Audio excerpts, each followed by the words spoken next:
Ako po ay dismayado dahil nakapanood po ako ng isang preaching. Ano lang po siya, shorts. No naming names. In our channel, no naming names. Sabi niya ganon, walang kwenta lahat ng kayamanan nyo. Check! Hindi mo madadala lahat ng kayamanan mo pag nategi ka. Check! At ito, pagdating mo sa langit, tatanungin ng Panginoon kung ano yung mga ginawa mo sa lupa. Wrong. Unang-una, sa langit or sa baba. I mean, alam niyo po ba, mag-iingat po kayo. Hindi lahat ng humahawak ng Bible ay nagsasabi po ng totoo. Ito po ay maraming nakikinig sa kanya dun sa video. Nasa institutional church po siya. Payat na lalaking nakasalamin. Tama yung dalawa eh. You cannot bring anything pag namatay ka. Diba? Everything is nonsense. Check. Pero yung tatanungin daw ng Panginoon sa iyo, yung hello. Ginawa mo? Alam po ba ninyo, kung hindi mo alam ang rightly dividing the scriptures, talagang oo ka lang ng oo doon. Marami nag-amen sa kanya, take note. I mean, what is that? Hello? Wala nang tanungan. Ang Panginoon ay Diyos. Diyos ang Panginoon.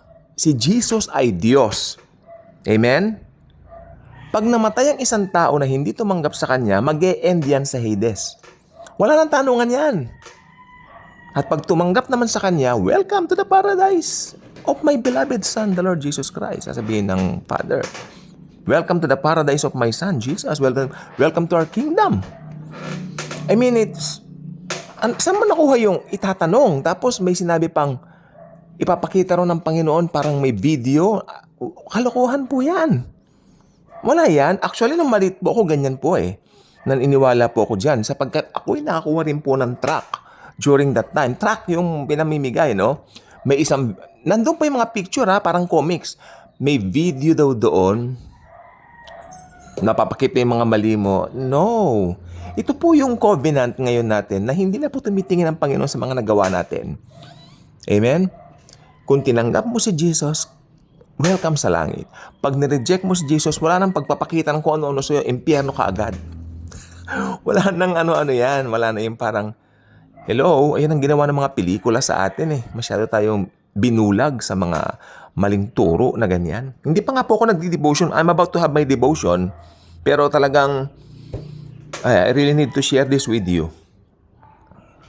Ano yung mga ganyang turo? Saan yung pinagpupulot ang mga ganyang aral na hindi man lang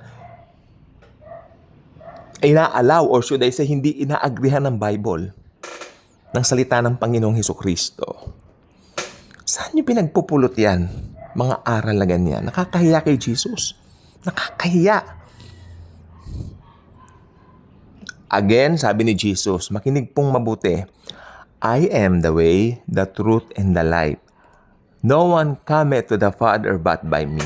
Napansin niyo po ba ilang vlogs na ang nakakarampa ulit-ulit po ito? Ito po ang susi ng kaligtasan. Jesus being the only way, save ang isang tao. Maniniwala ka lang.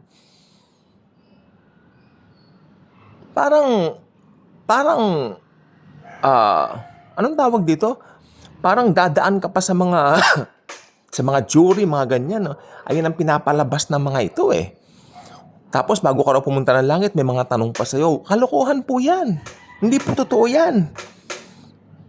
So mag-iingat po tayo. Wala akong balak gumawa ng vlog. I'm about to get my Bible. Magde-devotion na ako. Tapos na po ako nag-breakfast. Until nakita ko to sa shorts. It's not healthy to listen to those kind of preachings. Don't